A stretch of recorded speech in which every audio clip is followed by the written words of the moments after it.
अब जैसे कि आपने बात की कि इसकी तीव्रता जो स्पीड कहते हैं, इंटेंसिटी कहते हैं, वॉल्यूम कहते हैं, फ्रीक्वेंसी कहते हैं, इसके कई सारे मतलब पिलर्स होते हैं कि कार्डियोवास्कुलर एक्टिविटी के भी कई सारे प्रकार होते हैं। तो मैं सबसे कॉमन आपसे जानना चाहूँगा कि वॉकिंग और जो हम लोग रनिंग करते हैं, तो उसमें इंटेंसिटी का फ़र्क होता है, low intensity versus fast intensity. अब कई बार जैसे आपने अभी-अभी कहा कि कोई नेबर अगर उसने वेट लॉस किया या फिर उसने कुछ फैट लॉस किया, तो हम लोग डायरेक्ट उसी की सलाह लेते हैं। कि मैं सुबह 6 से 7 दौड़ने जाता था। कोई और कहता है कि मैं शाम को खाने के बाद टहलने और फास्ट वॉकिंग करता था। तो मैं आपसे जानना चाहूँगा कि सिर्फ़ इंटेंसिटी के तौर पर कि ये दोनों में क्या फ़र्क होता है और हमारी बॉडी इसे कैसे अडैप्ट करती है? सो आपने शब्द इस्तेमाल किया तीव्रता या फिर intensity. Late me put technical words over here. Low intensity training and high intensity training. Walking low intensity भी हो सकती है, हाई इंटेंसिटी भी हो सकती है। रनिंग भी लो इंटेंसिटी और हाई इंटेंसिटी हो सकती है।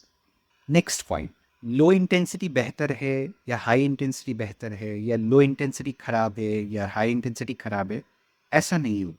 बेसिकली इंटेंसिटी उतनी होनी चाहिए जो आपकी फिजियोलॉजी को, मतलब आपके शारीरिक स्वरूप में उसको झेल सके, और झेलने से थोड़ा आप उसके ऊपर कर सकते, that is a good intense. ना कि आप ऐसे इंटेंसिटी करो जो आपका शरीर झेल नहीं सकता, आपके जोड़ झेल नहीं, जॉइंट्स झेल नहीं सकते, या not only the muscles, there are other tissues in the body, which is ligament, tendon, fascia, other connective tissues in the body, जो शायद ये तीव्रता को झेल ना सके।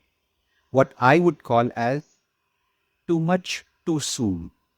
तो उसकी वजह से चोट या इंजरी होने के चांसेस ज़्यादा होते हैं, और आपका एक्सरसाइज पे का जो विश्वास है उस पे से विश्वास उठना ज़्यादा जल्दी हो जाता है, हालांकि नहीं होना चाहिए।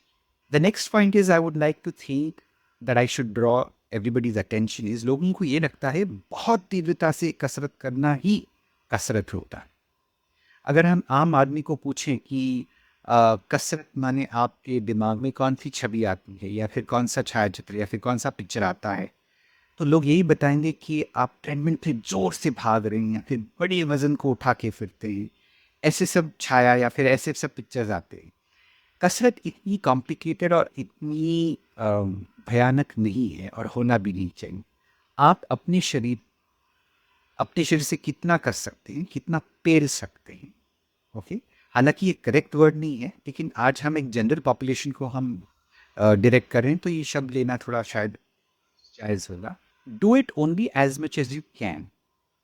सो now let me put light on these two areas, low intensity and high intensity. So अगर आप चल रहे हैं और आप बगल वाले दोस्त से बातचीत कर सकते, लेकिन गाना गुनगुना नहीं सकते, you can not sing a song but you can talk. Now not talk like you can la la la la, हम लोग जैसे अभी बात कर रहे वो वाली बात नहीं। मतलब if I can see head of this, you know what, let's meet in the evening today. ये जो जो हल्की जो आपके सांसों में रुकावट रुकावट सी आती है, that's a good intense. As far as high intensity is concerned, it is really high where I am gasping, I am struggling, okay, to maintain that intensity. Maybe a little lower than that also is fine, लेकिन ये दोनों में तीव्रता की difference. तो ये अच्छा है या ये अच्छा है is not the question, both are good and both can be bad. Meaning what, आपके शरीर, आप अगर कसरत नहीं करते और आप कसरत में अभी करने के लिए आपने ठानी है, तो you should always start with low intensity.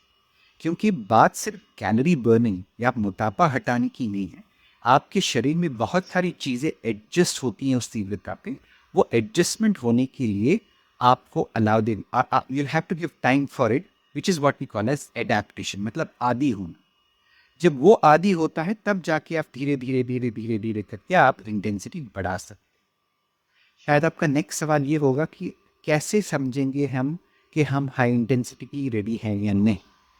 So the simplest way, there is no yardstick, मतलब ऐसा कोई मापदंड नहीं है, लेकिन आपका शरीर ज़रूर कह पाएगा। So you should also understand whether to deal with from a practical perspective or deal it from an emotional perspective. Lot of people do exercise with lot of ego, which is very emotional aspect of it.